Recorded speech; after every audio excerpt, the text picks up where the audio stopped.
অনেকেরই প্রশ্ন যে পালক পুত্র এটার সাথে দেখা দেওয়া জায়েজ আছে, অথবা পালক মেয়ে তার সাথে যে পুরুষে পালক নিয়ে আসছে সে দেখা দেওয়া জায়েজ আছে কিনা, এবং এই পালক পুত্র বা পালক মেয়ে এরা যে লোক যাদেরকে লালন পালন করছে তাকে বাবা বা মা হিসাবে ডাকা সম্বোধন করা জায়েজ আছে কিনা, এবং এই যেই লোক তাদেরকে লালন পালন করছে সে পালক ছেলে পালক মেয়ে তারা ওই ব্যক্তির মারা যাওয়ার পরে তার সম্পত্তির ভাগ পাবে কিনা, এই গুরুত্বপূর্ণ তিনটা প্রশ্ন পালক পুত্র বা পালক মেয়ে সম্পর্কে উঠে আসে। এবং এই প্রশ্নের উত্তর খুবই গুরুত্বপূর্ণ এই জন্য যে আমাদের সমাজে এটার প্রবণতা অনেক, পালক পুত্র রাখে, পালক মেয়ে রাখে, এবং এদেরকে মোটামুটি নিজের ছেলে হিসেবে সব জায়গায় পরিচয় করা, আর এরাও ওই লোকের বাবা এবং তার স্ত্রীকে মা ডাকে, আর সমাজের লোকও আমরা সবাই ওই ছেলেকে অমুকের ছেলে বলি আর ওই লোকের অমুকের বাপ বলি, ঠিক না? ঠিক। এটি শরীরের দৃষ্টিতে নাজায়েজ একটি কাজ, আমরা অনেকেই জানি না, অনেকেরই এই বিষয়ে হয়তো জানা নাই। এটি নিষিদ্ধ, আল্লাহ সুবহানাহু ওয়া তাআলা সরাসরি নিষেধ করেছেন কোরআনে কারীমে। আল্লাহ বলেছেন উদউহুম লিআবাইহিম, আল্লাহ তাআলা বলেছেন মা জাআলা আদইয়াআকুম আবনাআকুম, তোমরা যে পালক পুত্র রাখো পালক মেয়ে রাখো এরা কোনোদিনই তোমাদের মেয়েও না ছেলেও না, পিতৃত্ব এটা কোনোদিন পরিবর্তন করা যায় না। কথা বুঝে আসছে? আপনাকে যিনি জন্ম দিয়েছেন তিনি আপনার বাবা, জীবনে একবারের জন্য আপনার ভরণ পোষণ দেন নাই, তারপরও তিনি আপনার বাবা, আপনার প্রতি অবিচার করছেন, খোঁজ খবর নেন নাই, চলে গেছেন, তবুও তিনি আপনার বাবা। আমি বুঝাতে পারছি? আপনাকে গর্ভে ধারণ করেছেন, তিনি আপনার মা, কিন্তু দেখা গেল কয়দিন পরে কোনো একটা কারণে তালাক হয়ে গেল, আর বিয়ে হয়ে গেছে, মা আপনার জীবনে কোনদিন খবর নেয়নি, তারপরও তিনি আপনার মা। অন্য মহিলা আপনাকে সারা জীবন লালন পালন করুক, কখনো সে আপনার এই মায়ের পদটা পাবে না। আমি কি বুঝাতে পারছি? আপনাকে যিনি জন্ম দিয়েছেন সে বাবার পদটি সারা জীবন আপনাকে স্বর্ণের থালেও যদি কেউ খাওয়ায় সে আপনার বাবার পদটি পাবে না।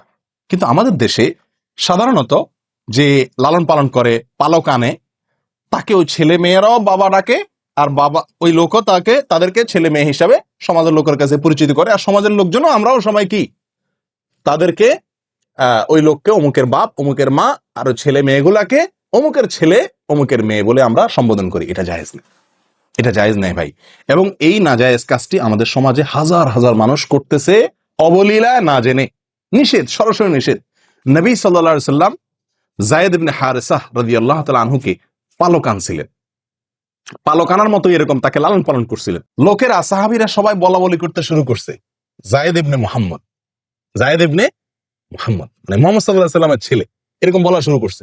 তখন আল্লাহ তাআলা আয়াত নাযিল করছেন, না, লালন পালন করা এটা ভালো জিনিস, পালক আনা এটা খারাপ না। বিশেষ করে যদি পালকটা এই জন্য আনা হয় যে আপনি একটা শিশুকে কি করলেন, ভরণ পোষণের ব্যবস্থা করলেন, তার অভিভাবক হলেন, তার পড়াশোনার ব্যবস্থা করলেন, তাকে শিক্ষিত করলেন, তাকে বড় করে দিলেন, লালন পালন করে দিলেন, এটা ভালো কাজ। বিশেষ করে যদি কোনো গরিবের সহায়তার জন্য হয়, অথবা কোনো ছেলে মেয়ের মা বাপ নাই বা তারা খরচ দিতে পারে না, এক্ষেত্রে যদি আপনি লালন পালন করেন এটা অত্যন্ত কি ভালো কাজ। আপনি লালন পালনের বিনিময়ে কখনো তার বাবা হতে পারবেন না, আর ছেলেও আপনার কোনোদিন ছেলে অথবা মেয়ে আপনার কোনোদিন মেয়ে হতে পারবে না। আমি কি কথা বুঝাতে পারছি? এটা সরাসরি নিষেধ করেন না। নবী সাল্লাল্লাহু আলাইহি সাল্লামের বেলায় এই সুযোগ হয় নাই, তাহলে আমাদের বেলায় কি এই সুযোগ হওয়ার সুযোগ আছে? আর নাই, কারোর জন্য নাই। এখন কথা হলো, আমাদের দেশে যে পালক পুত্র পালক মেয়ে আনে, বেশিরভাগ মানুষ আনে কি জন্য? নিজের হয়তো ছেলে হয় না, মেয়ে হয় না, যার ছেলে হয় না সে একটা ছেলে আনে, যার মেয়ে হয় না সে একটা মেয়ে আনে, যার কিছুই হয় না সে ছেলে মেয়ে একটা কিছু আনে, ঠিক না? ঠিক। আমরা আনি নিজেদের সুবিধার জন্য, ওই বাচ্চার সুবিধার জন্য আমরা আনি না, ঠিক না? ঠিক। এখন যদি বাপই না ডাকে, মাই না ডাকে, তো আল্লাহ কি, এরকম একটা ভাব থাকে না? জায়েজ নাই। এখন আপনি কি করবেন সেটা আপনার বিষয়। বাপ মা ডাকা কি নাই, জায়েজ নেই। এবং এ না জায়েজ কাজটি অবলীলায় আমরা হাজার হাজার মানুষ করছি। একটি মাসআলা গেল। এখানে প্রসঙ্গে আরেকটি কথা বলতে চাই, অনেক সময় পয়সার বিনিময়ে আনা হয়। খেয়াল করছেন আপনারা যে গরিব মানুষ তার বাচ্চাটা কিনে নিয়ে আসে, এটা আরেক হারাম কাজ। মানুষ ক্রয় বিক্রয় করার কোনো অধিকার ইসলাম আপনাকে দেয় নাই। যে মা বিক্রি করছে, যে বাপ বিক্রি করছে, তারাও কবিরা গুনাহ করছে, আর আপনি এটা পণ্য নয়, আপনি কিনছেন, আপনিও গুনাহগার। আমি কি বুঝাতে পারছি? হ্যাঁ, সে তার সন্তানটা আপনাকে লালন পালন করার সুযোগ দিছে, আপনার কাছে আছে, সে হিসাবে আপনি তা কি করলেন? খুশি হয়ে তারা কিছু হাদিয়া তোফা দিলেন, সেটা ভিন্ন জিনিস, তার মন খারাপ হতে পারে, তার একটু আমি সহযোগিতা করলাম, সেটা ভিন্ন জিনিস। কিন্তু এর চাইতে বড় বিষয় হলো, আপনি যদি 1 কোটি 10 কোটি 20 কোটি 50 কোটি না সারা পৃথিবীও দিয়ে দেন, কাকে? ওই সন্তানের গর্ভধারিণী মাকে, তার জন্মদানকারী বাবাকে, তবুও আপনি কোনোদিন তার বাবা এবং মা হতে পারবেন না। এই সুযোগ নাই।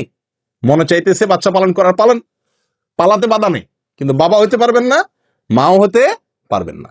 দ্বিতীয় কথা হলো, এই যে সন্তানটা, এই সন্তানটা বড় হইলে, ছেলে হইলে, ওই যে মহিলার ঘরে লালন পালন হয়েছে, সে মহিলার সঙ্গে তার পর্দা করা কি ফরজ, কারণ এই সন্তান তার কি না, পেটের সন্তান না।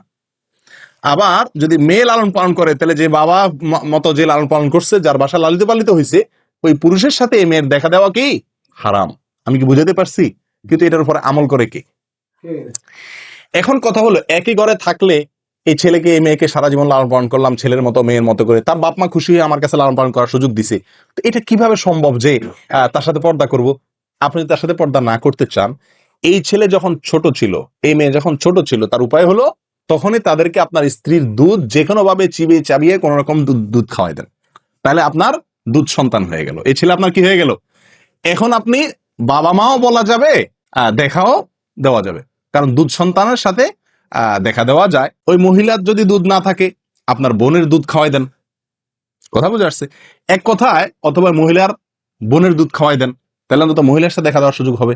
এক কথায় দুধ সম্পর্ক তৈরি হয়, এরকম কারোর সাথে দুধ খাওয়াই দেওয়ার ব্যবস্থা করতে হবে। তাহলে কি হবে? ওইটা ছোটবেলায় করতে হবে। তাহলে কি হবে? দুধ সন্তান হয়ে যাবে, এবং ওই সম্পর্কের কারণে আপনার তার সাথে দেখা দেওয়া কি হয়ে যাবে? জায়েজ হবে। নাম্বার 3, সম্পত্তির মালিক এটা কোনোদিনই হবে না। এই সুযোগ দুধ সন্তান হলেও হবে না। আমি কি বুঝাতে পারছি? আপনি এত কষ্ট করে ছেলে পারলেন, মেয়ে পারলেন, আপনার যত সম্পদ রেখে যান, এক আনি সম্পদে, এক বিন্দু সম্পদে এই বাচ্চা পাবে না শরীয়তের হুকুম অনুযায়ী।